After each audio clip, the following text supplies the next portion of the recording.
Oh, wow. The narrative of America's being the best region just isn't ever going to die out, huh? Good morning, YouTube. We are one day away from VCT Champions Seoul kicking off. And that means we absolutely have to get through our power rankings and pick'ems today for all 16 teams. So we'll be doing a power ranking, which is going to be mostly how I think just the overall strength and sturdiness, the reliability, etc. of these teams are. But then we're going to go through our pick'ems, which might reflect some different decisions. So just want to set that clear. This absolutely is the strongest champions we've had, I think, overall. So this should be very exciting, but let's get through it. Now we're going to go from the bottom up, and we'll do one team at a time, which does make this pretty painful for me right from the start because I hate to do it, but we're going to have to put Billy Gaming down in rank 16. I just want to preface this by saying I actually think BLG is going to look a lot better than they did for most of the year coming into Champions. I think they finally figured out, the compositions they really kind of want to stick with and build on. I think the roster change overall has been fairly good for them, and they're trying to make sure that they're finding the right positioning and roles for each of the players to shine on each map. Now that's all great, but the problem is that you're going up against the best of the best around the world. Now, if you've been following me for a while, you know I'm a big BLG fan. I actually thought they would have pretty decent impact on their international debut, and they did. Now, I'm not going to say I called it. That was still a crazy upset, but I was very excited about them. I liked the way they played. I liked that they had their own color. And then since then, it's been a little up and down. They struggled to follow along with the meta. They started to fall off a bit. People started figuring out how to play against them. It's very similar to the Paper X story for a little while. Obviously not at the same consistency. But anyway, all that aside, it seemed like they kind of went both ways this year, right? They try to go, all right, well, let's like double down on our own style. Okay, that doesn't work. Let's try to go full meta. That's not really our thing, or we don't really have the players for it. And now they've seemed to stabilize. But looking at it, I feel like their overall, their mechanics, their teamwork, their macro, their map pool, all of it's like, it's pretty good. And pretty good isn't good when you're going up against the best. That's really just the way to put it. And quite frankly, I think because the overall level of like individual mechanics has also just improved so much around the entire world that I actually think they might be on the lower end in terms of overall average. I still think they still have people who pop off, etc. And I think specifically, Knight or K-Knight and Yosemite on certain maps still know how to play very, very clever. Like their positioning, their timings, etc. are still really good. And it's not that their firepower is lacking. It's just that I don't really see them, and I don't really look at them and say like, yeah, but at least they've got the firepower, man, to really blast through some of these teams. I'm not really seeing that. So I actually, again, I have hopes that they're going to look better than they did for most of the year. I think they're going to show us some great maps, but it is what it is. I don't think this is going to shock anybody too much. Next up, I mean, listen. Here's how I see it. Okay, to me, Trace Esports is like you take Billy, and then you put in stronger, consistent firepower, and a bit more stability in their comps, etc. Now, Trace is still fairly one-dimensional, though, in my opinion. And they're very good at what they do. They have some very, very standout players like Kai and Feng. But overall, do they show the depth and whatnot that we're seeing from around the world? No. Is their map pool really solid? Or at least, are they performing consistently across everything in the map pool? No. So what you're gonna notice is a lot of these I've broken them into fours. It's not really necessarily tiers. It's just for formatting. But you're gonna start to see gaps basically in like consistency across different aspects, right? So maybe it's your consistency in firepower. Maybe it's your consistency in like teamwork or map understanding, and then map pool, etc. So listen, I think Trace is actually pretty strong. But again, you have to be able to go deep. It's not like you're just playing, like 3 best of ones and it's like, well, if your firepower is good, you can just blast through it. You got to play a bunch of best of threes and then, maybe 2 best of fives and against a bunch of different teams. So the depth really starts to matter. And that's how we'll start to see the gaps between, the good teams and the great teams. And that brings us to Talon. Listen, power rankings, okay? Just keep that in mind. I'm pretty excited about Talon. We'll get to our pick'ems later. But power ranking wise, it's hard to rate them higher when overall they've struggled to find consistency. Now, there's a difference between being consistent. Like, the consistent team doesn't always win, just so we're very clear, right? The consistent team doesn't always win. And there are ways to just make sure you just have to win the right number of games, right? This is true. I've said this again and again. It's true across all sports.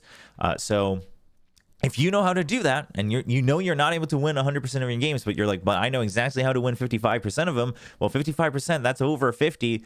If you win the right ones, you're probably winning the tournament, right? So that whole thing aside, Talon's not consistent. They're not a team that I look at and say, oh, no matter who they match up against, I know that they're going to win 2 out of 3 maps. I don't know that. I think they can, but they're not the one that I'm safely going for. They're all over the place so far if you look at the whole year. Now, I think the stats don't tell the whole story for Talon because obviously they've had some roster changes, not just Premi, but then, even in the beginning of the year, you had Lenny, and then you didn't, and then now you have Premi, and then before that, it was like, well, Surf's playing Sentinel, but that's not what he used to play, and then you had, like, Governor being the primary duelist, and now it's like Ban, and then it's all over the place. Now, obviously, part of this is very intentional because they want to have flexibility. They want to showcase that they have a bunch of different comps, so you don't know what to expect, and that's great, but therefore the numbers don't tell the whole story. But even aside from that, so I think if you take a closer look, there's some pattern here of what they're doing and how they're growing it. But then, whether it's because of the language barrier, whether it's something else, it's probably a mix of a bunch of these things. Again, sometimes the execution is a bit lacking, right? Whatever they've cooked up in the scrims and the prep doesn't always show up consistently. And we see this if we watch their comms videos, right? Recently, Talon released a 7-minute compilation of Frost malding and reacting to the plays. And you can see that obviously this wasn't the plan. And you look at the comps and you look at how they're playing other rounds and you're like, well, that clearly wasn't intended. And now you guys are kind of all over the place. So there's still a little bit of overheating, etc. Consistency isn't quite there. And then the fact that you're juggling all these different comps, great. I think it's a very cool strategy. But so far, you haven't proven it enough. You haven't had enough time, right, as this roster to prove that you've found a very reliable consistency with it. So they're ranked 14. But here's the thing, is that out of these 3 teams, if I were to say, if I had to bank on anyone making a big upset, to me, it's Talon. And not just because I'm from Pacific, but because I think they're very, very focused on targeting, your weakness. So if there is an upset to happen, it's probably them. Now, this next one, I think, I don't know, could get a little heated for some people, depending on your fandom. But we're going to go with Crew, which is, I mean, obviously, they had a bit of a resurgence. They've made every champion so far, and they do it again. Doesn't matter what path they take, they do it again. But I look at first the biggest thing. I'm just going to say this right out. The biggest thing for me for Crew, the reason I can't, in good conscience, put them in a higher ranking is their map pool. I actually think the team looks pretty strong, and I think their strong points are actually really solid. I was very excited when they added Heat to the roster, and him in the initiator role has really been working for them.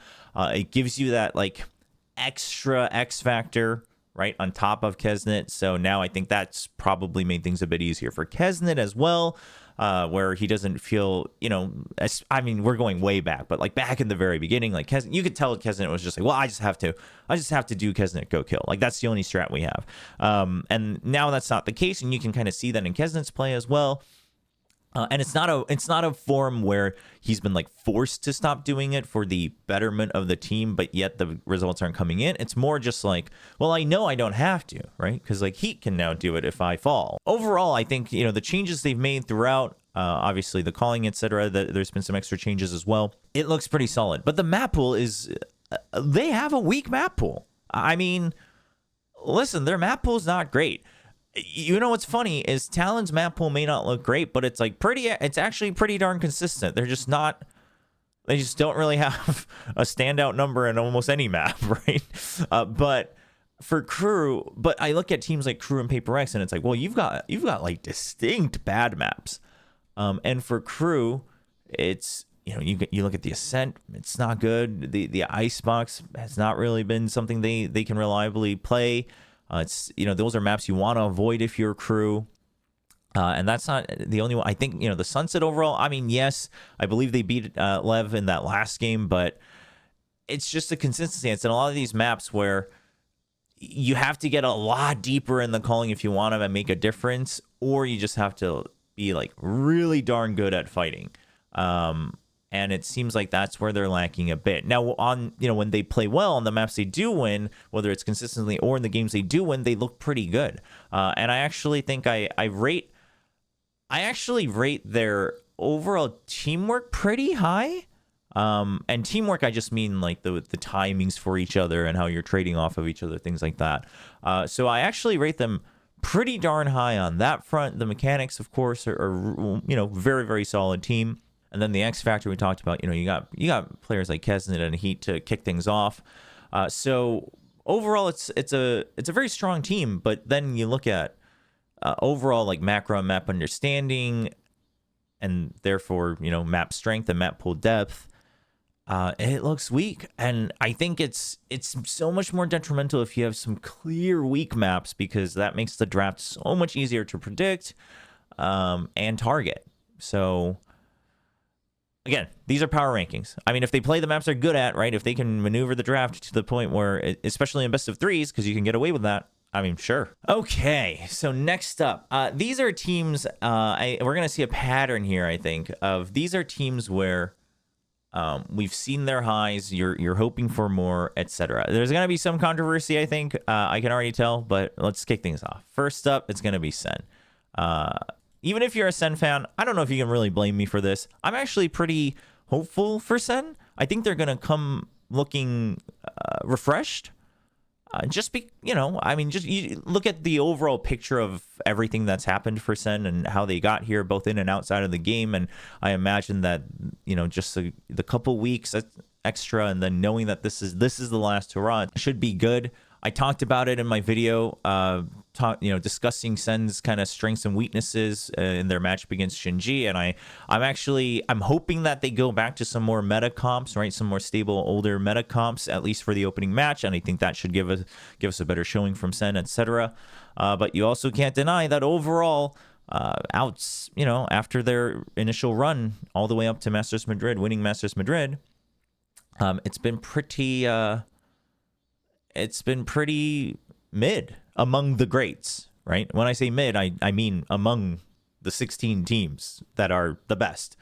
So that makes it really hard for me, despite having really standout players. Back when they were winning Madrid, like everyone on this team looked so good. They all had their moments, the whole like, well, Zelsis is the vibes merchant, yes, but on top of that, like he's the guy who's clutching. Like it almost felt like he was the X factor. Like, players like Zekken are the ones that are just consistently, doing their job, taking the frags, etc., entering under the site. But then that, like, those couple rounds that Zelsis pops off, like those are the rounds that really turn around the map. Like this team seem to have everything, and now they don't. I obviously we don't know exactly what's going on. I mean, just from what we can gather, whether it's from their interviews, their vlogs, it seems like there's been a lot of factors both in and out of the game that has impacted, whether it's their comms, their chemistry, etc. But there's definitely a little bit of a individualistic play like coming up again. And I think maybe it's also just the fact that even just during 2024, like everyone has upgraded so much. So maybe it's just the opposition kind of catching up to them and not taking it anymore. So who knows? Who knows where that comes in? I actually think overall their macro play, right? Whether, when I say macro play, again, it's like It's taking space, it's understanding timings of taking space, etc. Like I talked about the fact that they seem to really rely on a more reactionary default, but it's on a timing where they basically don't leave too many options for the opponent, but you always have one extra card, one extra turn rather. Like things like that at a very fundamental level, I think showcase that, okay, like they still have such a solid foundation. Obviously, that's not surprising because they won a Masters tournament. And that's what gives me hope that they could do well. But overall, from what we've seen, like not counting like, well, they could do well, because then, I mean, so many of these teams could rank up much higher. They're solidly in the top 3 quarters, and we'll see. I think just overall for stories, for Sen fans, I mean, the reputation that the players have on this roster, etc., it would be great to see them just show up stronger, regardless of their placement. But for now, I'm going to rate them right at 12th place. Coming up above them, FPX. Listen, I know FPX hasn't been looking as great, in terms of quality of games, regardless of placement, as they did in the middle of the year. But I still believe that there's a lot of value in a team that is very, very solid in their understanding of their own color. Maybe this is probably the team where I'm willing to say that there might be some bias here. Like I love FPX's style. I love FPX's craziness. I love that they double down on their own understanding, but there's it's not an all in, if that makes sense, right? It's not just all, hey, let's just hit the site as 4 people like every time and we'll just overpower them. It's not always that. They're willing to experiment and there's logic behind it. But again, in some ways, to me, over the course of the year, they were a bit more of a consistent Talon, if that makes sense. So my heart, my heart sides with FPX a little bit. But as much as there's been a lot of slander about FPX falling off, I don't think it was that dramatic. I think they're still back in the upswing of finding consistency. I think they'll come in and I think they'll have some great ideas. Now, overall, they're in a very tough group, but I think they'll be okay. I don't think it's so low to the point where it's oh, don't have any hope for FPX. No, I think it's there. I think it's very similar to Sen, where it's both of them have retained some of their very foundational color and style and understanding of the game, which was one of their strengths when they both hit their high points of 2024. So they're in a tier of, listen, they've got a good start to build on again if they come in rejuvenated. Next, it's going to be Foot, and we'll do the next 2 together because they're coming in from the same region. It's going to be Foot and Vitality. Foot, I've had a couple international tournaments where I've given Foot a lot of hope and hype. They still remain some of the most talented individual players overall. This is another roster where any one of them can pop off at any time. Yenerjay continues to have very, very big impact kills. Obviously, Cena, this whole roster, they've all had great highlights. You can't take that away from them. But now this is a team where I feel that they kind of doubled down on their color, and it's very much more they play a lot of these styles and comps that are very you have to win your battles. And yes, it's an FPS game. I get that. But you almost a lot of their compositions or the way they play the map, they don't really leave themselves any other option than, well, we had to win that duel. But it's the first contact you get, it's well, we had to win it. And if we didn't, now we're kind of broken. Now, because of the individual strength, they have, any one of their players can bail them out every couple of rounds. But outside of that, it's rough. The whole idea of, all right, let's make Cena uncomfortable. Let's make sure that he can play what he wants. He can play in a position what he wants. That's great, too. I'm fine with that. We'll talk about that for some of the other teams coming up in the top half as well, in the top 6. But again, it's much more about, even that is being done with a lot of contact, if that makes sense. And I look at some of their compositions, which is always the big question mark for them. And I wonder, well, you could have just swapped this one agent, which you've played well before, and you would just have more options, or you just have more safety. They still do things they'll take these rounds where, let's say, it's an anti-eco, or you're up in numbers, and you're just not using your utility to clear corners, and it's because you're so confident that, well, we can swing out and trade. But what if you don't, right? Because again, now overall the level of play globally has improved so much that I actually think using util earlier to maintain an advantage is just the way to go. The old idea of like closing out the round, closing out the map, closing out the match. The match, okay, hold on, best of five is maybe a little different, but that's not the better way to play it anymore. That's going to matter in a final, in a grand final, right? Whoever just has like one last hurrah, one last that X factor, that's what's going to come in. But that's your insurance plan. That's your backup plan, right? And I'm watching some of these VODs and I'm like, you might have gotten away with this in the past, or maybe even then you didn't consistently. Maybe that's why, for a lot of us that sometimes had hope for Foot, it's like we had hope and then it doesn't quite always deliver. Now, things like that, I don't think are going to cut it at Champions. Those rounds, like that's what's going to cost you games. That's what's going to cost you matches. And then you're playing comps that have to rely on that much more, but you're still making those mistakes. You know what I mean? Like, let's say you're playing a Denlock Cypher, but you're like greeding more space by just pure dry contact. It's like, boy, now you've, like, if you don't win that fight, you're done. Like, that comp is cooked.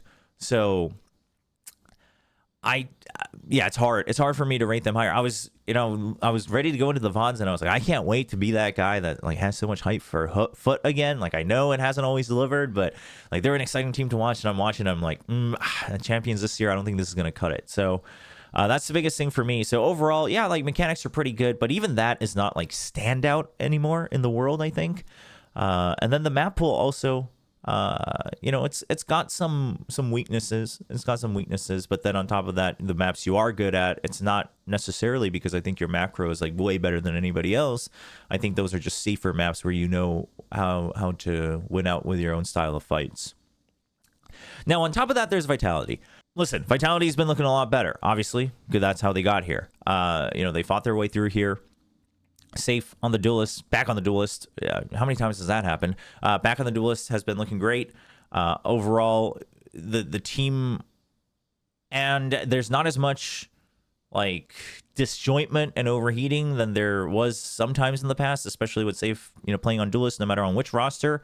So overall, stronger. I'm excited for that, but can it be consistent at a top level against the top in the world? I'm not so sure.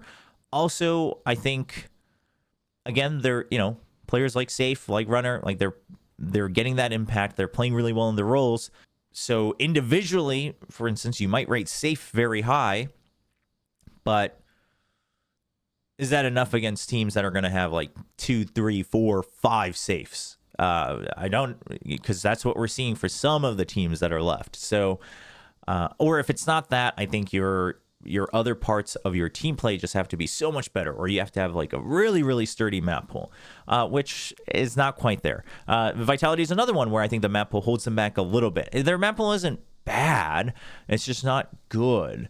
And at that point, that's what's going to keep you from, to me, looking like a top 6 team versus not. I will say overall, again, in the later matches that they played, for most of the later matches, I guess I should say, their teamwork looked pretty good. Teamwork looked pretty good. So that should give you a little bit more consistency. And if you're a Vitality fan, I think that should give you a little bit more reason to hold, a bit more hope. But against the top, I think this is just a very good story of Vitality's looked good and better. But, again, not enough depth in terms of like map pool, consistency, etc., compared to some of the other teams. Now, this is where I know there's probably some people that are going to be a little upset because some people listen. There's a lot of betting against China right now. Again, as always, and you're not exactly always proven wrong. You're usually right. But I sit here once again confused because a lot of people are like, even EDG just not that good. China just overall, it seems like they've been stifled a little bit. The growth isn't there. Now EDG, yes, they've been a little up and down this year, but what I saw with the recent changes they made on their roster, right? And then, Simon coming in, nobody picking up the IGLing, etc. And then Kong for, the majority of the first half of the year was trying to just be like a team rifler, like a space creator. And now they're going back to set up Kong for Kong Go Kill. And it's working out really well. Now, this is where I think I put a slight difference between EDG and Foot, where Foot will let CNED do what he wants, but a lot of times it's kind of like, all right, CNED, here you go, and CNED goes and does things, or they'll do a little bit of initial clearing, and then he can hold an area with an op or something. But with EDG, I think it's like every part of the round, they're setting up Kong for success, and yes, it's. Oh, did I say top 6 earlier, by the way? I meant top 8. I don't know why I said top 6. I guess I'm still used to 12 teams from Masters. Anyway, you're setting like every step you take on the map, right? Every time you're making a play for whatever part of the map, they're setting up Kong for success. You're using your utility to make sure Kong can get better kills. To me, I rate that higher. There's a bit more consistency. It's a bit more sure. It's a bit safer, and obviously Kong's not one to miss out on those chances.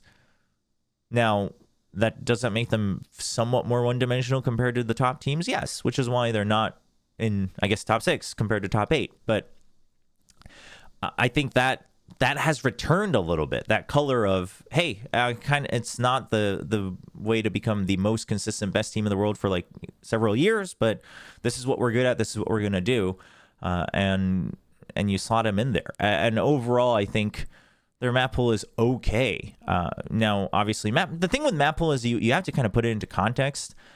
So, for instance, I know some people were looking at Talon and saying like, well, Talon's like one every time they played Bind, but they never pick it. Like, why does that happen? But you also have to remember, like, every team in Pacific was banning Bind. So maybe you're just not playing against teams that are great at Bind, or at least have the confidence to play Bind. So you have to put things into context. So while EDG overall, obviously, given their record in China for the whole year, their map win rates are pretty darn good for the most part. It's not to the point where I'm like, oh, like these guys, their entire map pool everyone has to be scared of it, but it's fine. I think it's fine. I don't think their map pool is holding them back by any means. I just don't think it's boosting them forward either. But then you look at individual mechanics. Obviously, it's mostly always been there, and I think it's back coming into really good form, not quite at prime form. But then again, I look at the way that they're using utility to set, players like Kong, sometimes Smoggy, set them up for success. Is very strong. Now, the thing they still lack at an international level, at a global level, is the overall macro, right? Understanding of taking space and holding it and using timings and understanding when turns go back and forth between your opponents, who has priority. I think those are a bit weaker still compared to the best of the best. But then you have things like the X factor of many of these players to bring things back into the swing of things. So I think, honestly, EDG is going to come out fairly strong. I think they're going to come out fairly strong. Now above them, it's just like they can't get enough of each other. It's going to be PaperX and EDG. Now, let's just say it like it is. PaperX, their map pool holds them back. If it wasn't for if they had a deeper map pool, if they played,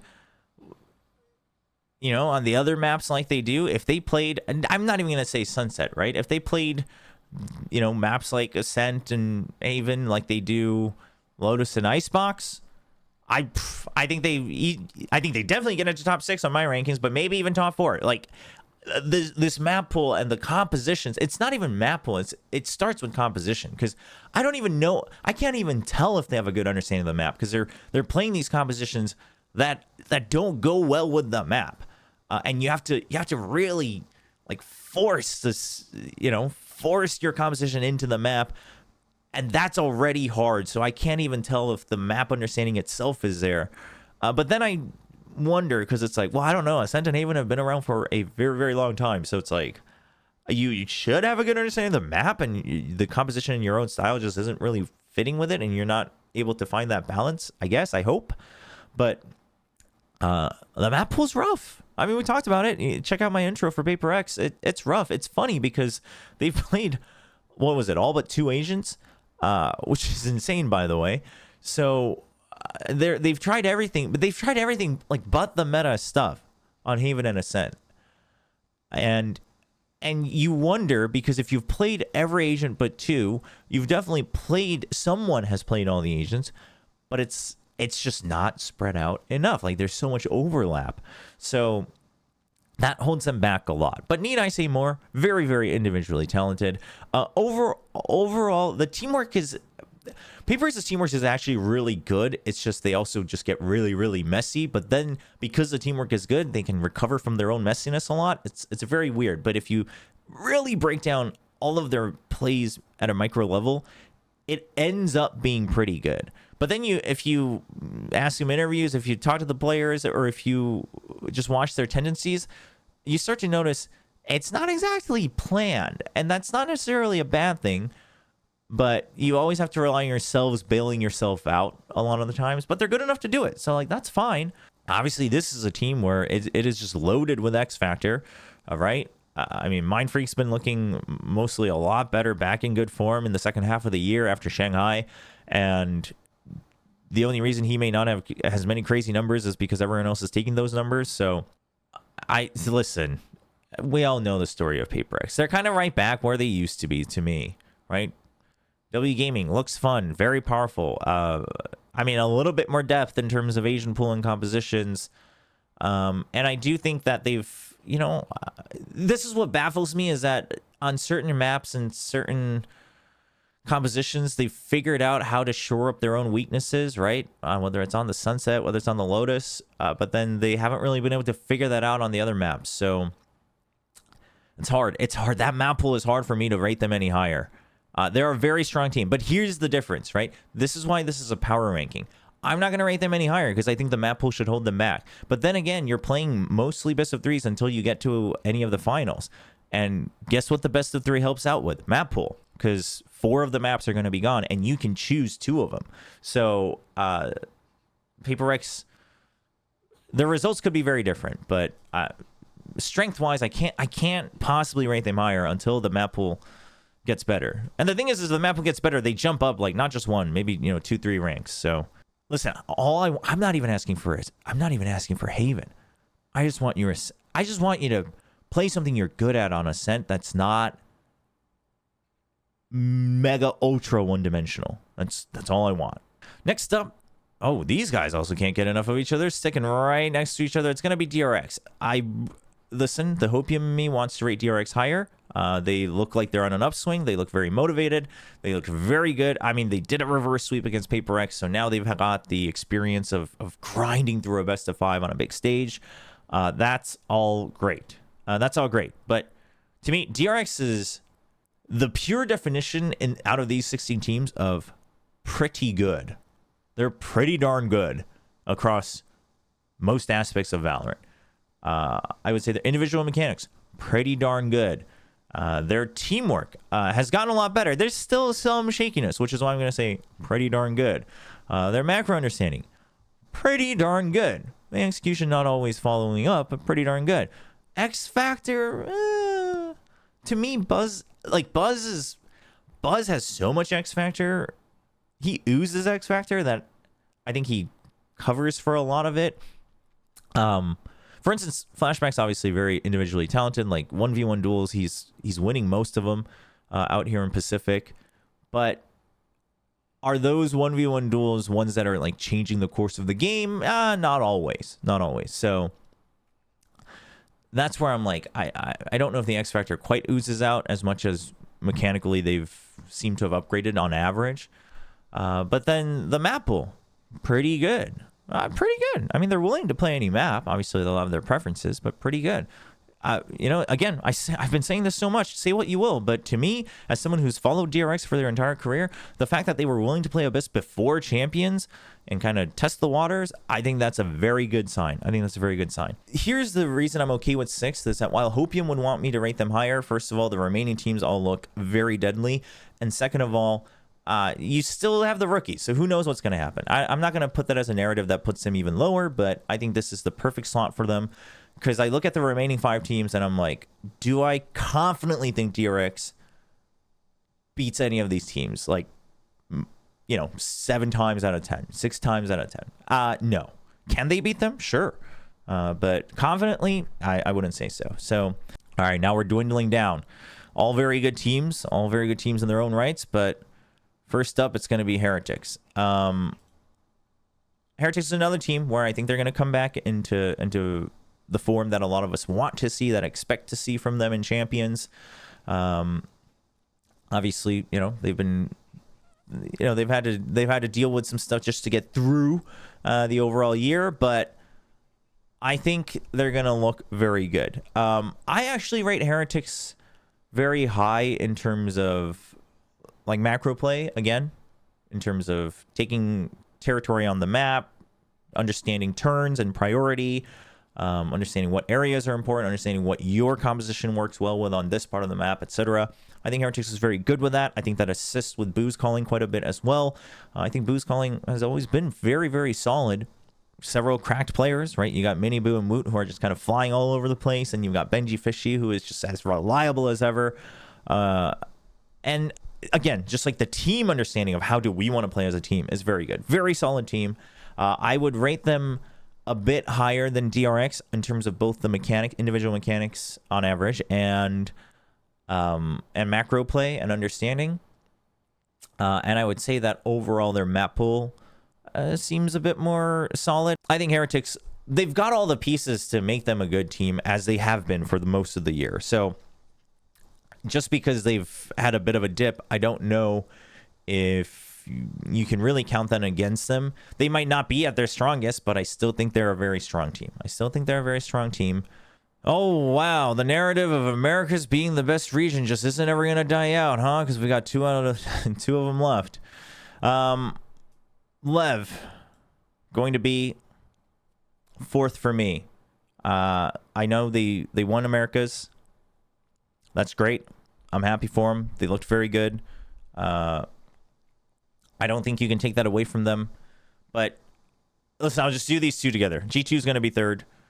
And to me, because if this is a power ranking, I think G2 just looks sturdier. I think G2 looks more reliable. I think G2 looks sturdier. Now, Lev absolutely has more X factor, right? So there could be an argument where I think G2 might place on average higher if they were to go to every single international tournament for the next 5 years with the same roster, but Lev might win more titles, right? If that makes sense. So I'm going to rate G2 higher, but Lev definitely has, I think, more tools to overcome the tougher moments, or to bail them out, rather, right? And to just swing the game. That's not to say that G2 doesn't have it. It's just that, first of all, you have Ospas. Leviathan has Ospas. What more do you want as a reasoning? But it's not just Ospas anymore either, as we saw even in the grand finals of Americas. And I think just they have proven throughout the year, just not at as big of a scale. So the other thing is I think Leviathan has found more consistency coming in, to their run in stage 2 through playoffs and kind of building up into champions. So I think they're on an upswing. I think they found more consistency. I think each of the players have found more comfort in what role they have within this roster compared to whatever else they might have been good at in the past. And so I think this looks like a very, very promising team. But I don't think anyone's going to argue that Lev is not a strong team. I think there might be some argument for should Lev be above G2 or not, especially since, they won in the grand finals, etc. But again, for me, G2, the consistency has to be respected. They've done nothing but improve consistently, slowly but surely. Not even that slowly. Valence calling is just impeccable. The way that he's able to identify what's going on with the opponents and then identify what the weak points are, I think is so strong in an IGL. Obviously, a big part of that is prep, but it's not. You can't always just prep in the current state of Valorant. You have to adjust to what's going on in the game. They're very good at that, and I think the reason he can do that is because everyone on that roster is so consistent with their roles. So they're all doing their job in what information do I have to gather for my team, whether it's through getting contact, whether it's through getting frags, whether it's with my util, whether it's with my lurks, like whatever else it might be. And they're very good. The way they play their comps, some of the comps they play, with the way they play around the map, the timings they take, it shows that they have a very, very solid understanding. G2, I think, is kind of that new team that has a very textbook understanding of Valorant. But they don't play it boring, but they use it for good mid-rounding, right? Not just good ante, and then that's it if you run out of the playbook. So that's good. Now, in terms of results, do they have the X factor? That's a whole different question. The final two, I gotta do it. Gen G's at the top. By the way, I think Fnatic look really scary coming into Champions. I know some people... I've heard some people have some doubts about whether Fnatic is really in that good of a form, but I think Fnatic looks really good. And I'm just going to say this. I'm not even trying to throw a bone to Anders, but I'm just going to say it. It's just purely the fact that Anders is back on the coaching staff. If I was a team, I'm not picking Abyss against this team. I'm not doing it, right? With Anders coming on, dude helped define Fracture. Dude absolutely defined Lotus. Like, I'm not taking that risk. I ain't doing it. I'm just not going to do it. And that alone is already a huge advantage that you have when it comes to a new map that, people want to play chicken around of who's going to ban it. So, but that's not the only reason. Like, that's just a cherry on top. But overall, the way they're piloting some of the, like, ISO Yorus and stuff, and I think Hero has allowed them to maybe have some of these extra plays and kind of change up how they look at what roles they're playing, what positions they're playing. I think the strong suits of Fnatic are all coming back, right? The individual mechanics are all there. The teamwork seems mostly really good. And overall macro understanding, right? Using flanks a lot on maps like Sunset. Identifying what other people haven't been using and using that against them on the map. Like using the game to beat the game. Fnatic's doing that again. And they look really good. And this might just be the perfect time for them to figure that out to come into Champions. Surprisingly, I actually think I rate their X Factor level like slightly lower than some of the other teams. Like ever so slightly. I don't know if they're at the top, like sometimes they used to feel like last year. But, I mean, that's not enough to bring them down. And their map pool is really good. Their map pool is really solid. So listen, I don't care what they looked like in the beginning half of the year, quite frankly, for Fnatic. Like, this is a team where I think they've hit the perfect timing to look back in top-notch form. So Fnatic top 2, but then the reason I'm putting Gen G over them is Gen G's looked in top-notch form for the whole year. The only one they haven't is really stage 1 regular stage, group stage. Even stage 2, I wouldn't say they didn't look good. Well, actually, they did. I think stage 1 was maybe just a bit more shocking, but I guess they didn't look good in both the group stages. But I mean, they consistently look good when it matters at every single part of 2024. Their map pool is really solid. I don't think it's as strong as it was before, but it's still really solid. I mean, They so far for 2024, Gen G has proven to be the perfect package, right? Some great individual mechanics, the teamwork, the timings of setting each other up for success is really good. They're not taking too many chances, but sometimes they know when to do that, when to use dry contact for their advantage. But they even when they're taking contact plays, they do it in a way where if you lose that contact, you know what information you're gaining from it. Again, I'm not saying they're perfect. They're not doing this every time, but it seems to be just ingrained into the way they play and understand Valorant. The X factor is there, right? Texture can do it. I mean, Texture, absolutely. I actually think Texture has some of the most impactful turnaround rounds whenever he has an highlight. But then Charon, does it. Munchkin is definitely an X factor here. And then Lakia, his util usage is really good. But on top of that, his fragging's gotten a lot more consistent in the later half of the year. There's a reason they're touted as one of the favorites by everyone. Not everyone might have them at rank 1, but I think everyone agrees that Gen G is a hard favorite coming into Champions. And this is a lot of pressure. The results could differ, but I am excited to see if they can pull it off. And now, with this in mind, let's go check out our pick'ems for the group stage. But before we go, Just a quick disclaimer again, this list shows how strong, aka how sturdy I think a team is. This is not necessarily reflective of my predictions nor pick'ems. If you're interested in my predictions or pick'ems, keep watching the video, and of course, don't forget to subscribe to the channel. Thank you. Let's check out the new fancy schmancy Champions Seoul pick'ems in-game. It's a beta though. Very important to remember that. I've heard that it's, you know, there's probably some QL changes to be done in the future, but hey, I'm just glad that it's in the game. I'm just glad it's in the game. So we've got groups pick'ems available until the first match, and then playoffs pick'ems open up on the 12th, and it says 5:15 p.m. KST. So I guess, yeah, they're assuming, you know, just maybe like as the first game starts or right after it, but obviously that's when it's going to close. We've got rewards, which is cool. This is cool. 100% title. We're going to go for that one.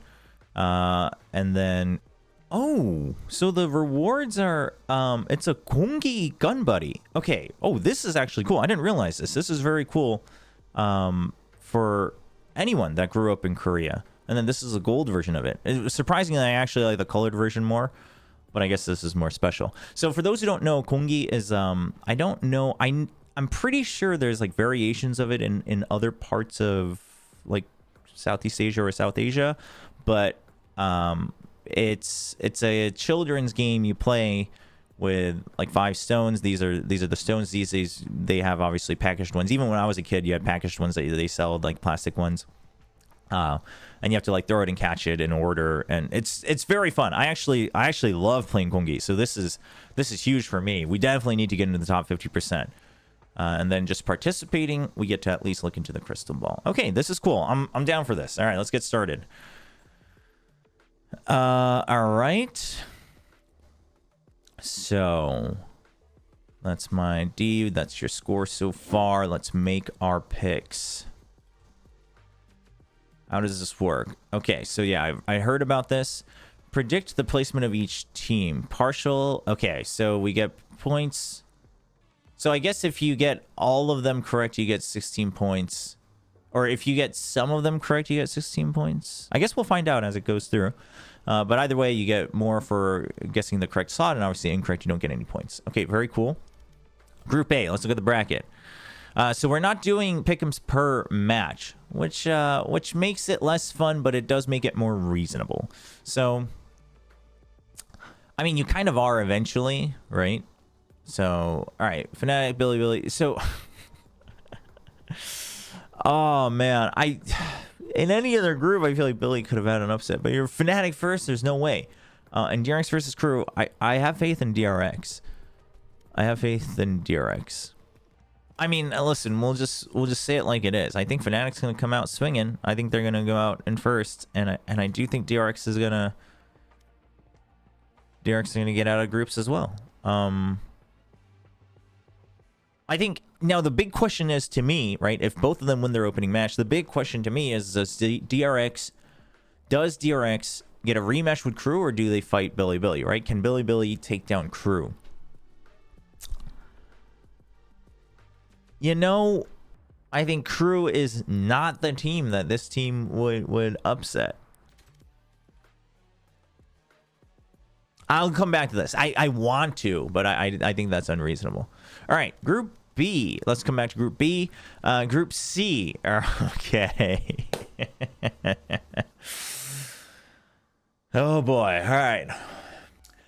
I actually think this group's a little tough to call. Here's the thing. I think there's actually a decent chance Talon beats Lev. I think it's an upset. I think it's absolutely an upset. But I think there is a decent chance, but probably not.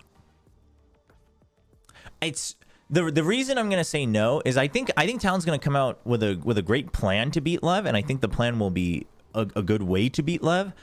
But I just feel like Ospas is that guy that, you know, just one plan isn't going to cut it. And if Lev wins that one, I think no matter who comes up, I think Lev wins. I actually think Talon might give Lev the most trouble if Talon pulls out all the stops. Whoever wins, if Lev wins So Talon would have to beat both the Vitality. I think Talon beats both Vitality and Trace, quite frankly. I think they do. I think they will. I think Talon is generally a more inconsistent team, a weaker team, so I think they could trip up over themselves. I've always said I think the biggest enemy to Talon is themselves, but man, can Trace upset Vitality?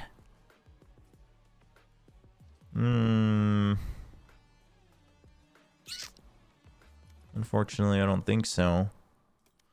But does that mean I do this? See, here's the thing. I think Talon pulls out all the stops against Lev. Like all of them. But because it's opening match, are they going to be able to... Like, you're going to have to beat Osmos the first time you're playing him. Now, obviously, this isn't... I mean, for the players, that's my concern, right? Oh, I want to do something crazy here.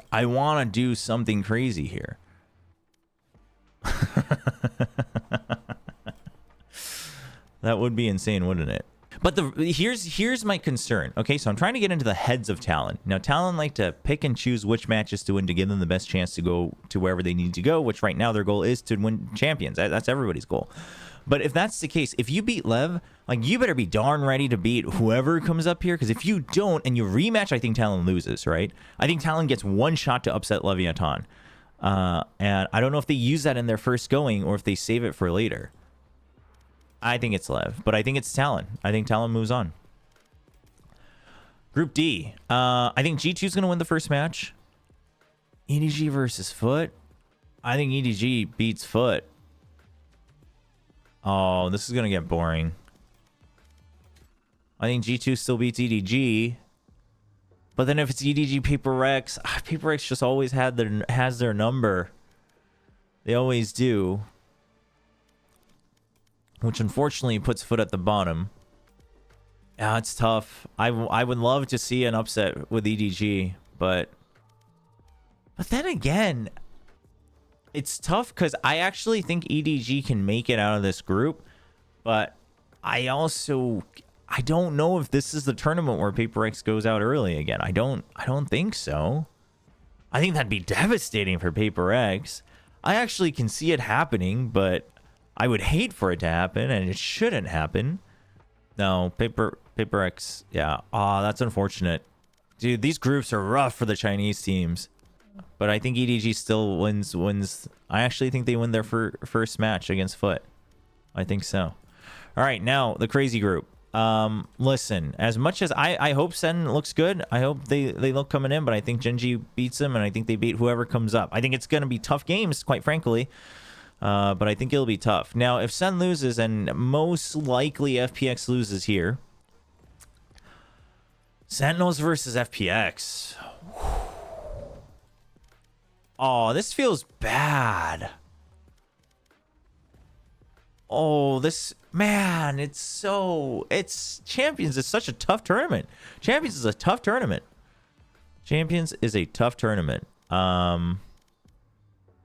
That's all I can say. And then Heretics versus Sentinels then. Heretics versus Sentinels could be a banger if Sentinels comes out a little bit rejuvenated.